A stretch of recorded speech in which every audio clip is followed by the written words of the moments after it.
Welcome back. Learning loss. Now, it's a real phenomenon that kids can experience during the summer months, but parents, guess what? Have no fear. Our beloved museum here in Albuquerque is trying to help prevent that trend from taking root. Here to talk about Sciences Everywhere is Gabriel and Zev Nemirov. They are both with the National Museum of Nuclear Science and History. Gentlemen, great to have you both here. Thanks for having us. Absolutely. So right now we have something very cool. You say you're right in the middle of the camps for the summer. Gabriel, there's so much happening with that and so much fun. Kind of makes us all want to be kids again, but what's happening for the youngsters right now? Absolutely. We are in week 5 out of 10 of summer camp going on right now, so all the way through the entire summer. Kids get to come to the camp, they get to engage in all kinds of cool science stuff and keep those minds sharp and stay ready and help understand the world around us and be ready when school comes back in session in another month or so. There you go. Some shots there from years past. You can see little minds are so intrigued because everything is so hands-on right there at the National Nuclear Museum. What do you think makes it such a sell for the kids? Oh, well, being in such a unique environment, I think, is a great start. Being among the plains and out in Heritage Park and inside the museum with all kinds of unique and interesting objects from history and science, I think is a great start. But the programming is really the heart of it. Kids get to come to camp. They get to be curious. They get to wonder. They get to work with others. They get to explore and play and tinker.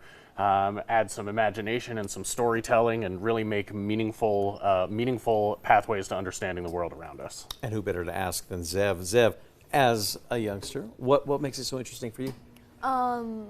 Really just like everything that we do at the museum, like everybody comes up with really awesome activities to do, and for me, I'm always really engaged. I'm actually doing a camp this week, the survival camp, and nice. like we're like watching videos and doing activities that like teach us how to survive in the wild, and like it keeps us really engaged. Like no one seems really bored out of their skull. It's really fun. There you go.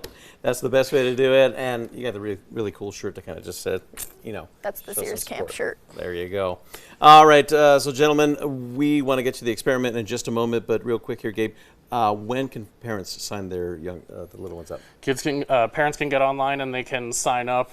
Currently, there are still a few openings going through the last few weeks of camp, but there are only a few. So if it's something that's interesting for the family, I suggest you make it happen right quick here so that they can get those spots while they last. ASAP. All right, some good stuff right there.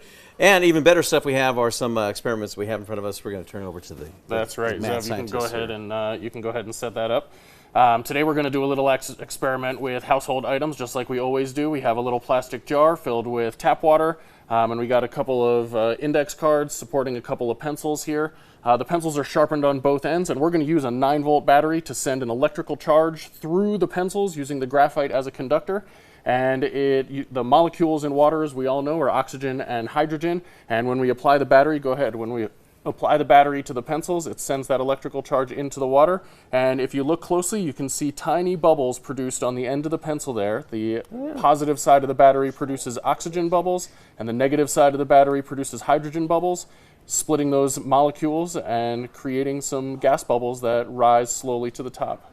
Zev, great job as always, my friend. And Gabriel right here. Once more, where can we find more information about signing up for the... As always, you can find all the information you need on our museum's website at nuclearmuseum.org. Beautiful. We'll be right back.